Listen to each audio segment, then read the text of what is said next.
basically what I got out of that is it's really difficult to keep focused in the workplace all the time. You know, there's a lot of stigma, especially in American culture, where you have a lot of employees, but are they really working the entire time that they're at work?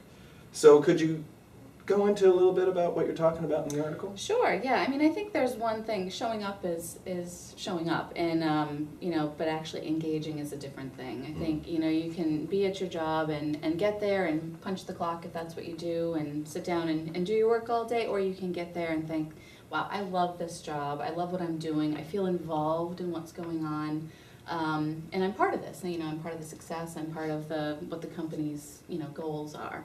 And I don't know that everyone feels that. And so it's getting a lot of press right now. I think we've been through some really hard economic times, and coming out of that, I think employers are particularly interested in whether or not their employees are engaged. And I know, you know, folks are starting to look around too and say, you know, there are other things out there. Is this what I want to be doing?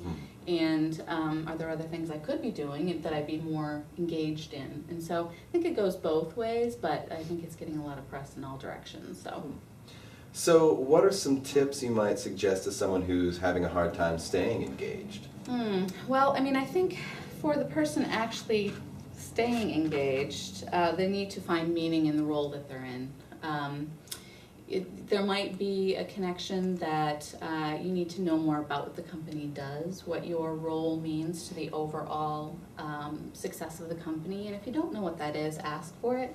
I think, you know, as a manager on the other side of that, employees should know that, and they should feel like, you know, their contribution makes a difference to what the business does and to its success. And so that's a two-way street, but as the employee, definitely ask if you don't know. Now, I spoke with Ralph about job dissatisfaction, and this kind of seems to go hand in hand with that. And it's really interesting to think about how, you know, you kind of have two sides of this coin where maybe if you're not engaged, you're not satisfied with your job, and it's finding those, either you want to take a more active role or maybe this just isn't the job for you. But how do you really tell if, and this is obviously a bit, to a degree, a bit of a personal thing, but what would you give it as some advice to someone who is really trying to figure out, maybe, is this what I want to do, or do I need to take a larger role? Well, I mean, I think some people spend time thinking about their perfect job and not necessarily the job that they're in. And you can get dissatisfied by doing that, because if you're picturing a certain way that you're going to climb the corporate ladder, or you're going to get promoted and everything's going to be great, but you don't focus on what you're doing right now, those things don't come later. And so I think a lot of people can talk themselves into not loving their jobs because they're not getting where they wanted to go along the path that they set for themselves. Sometimes it's just stepping back and you know, taking the opportunities that are presented every day, looking for new ones that, you know, are in your current role that maybe you haven't, you know, paid attention to because they weren't on your plan.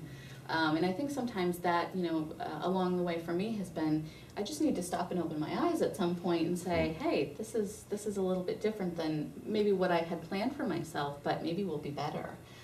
So that's definitely one of them. The other is sometimes people have a poor or just non-existent relationship with their manager, and that's the person who really can give you a lot of insight, a lot of opportunities, because they know, well, in a great situation, they actually know what your goals are, what you want to do, what you want to be, where your path should go, you know, where, what things will engage you in your work.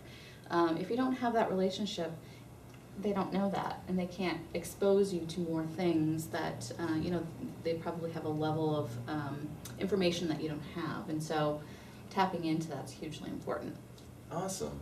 Well, Misty, thank you so much for going over that with us a bit. You can certainly find the rest of this article. It is quite a meaty article. There's a lot of information in there at PriorityLearningResearch.com.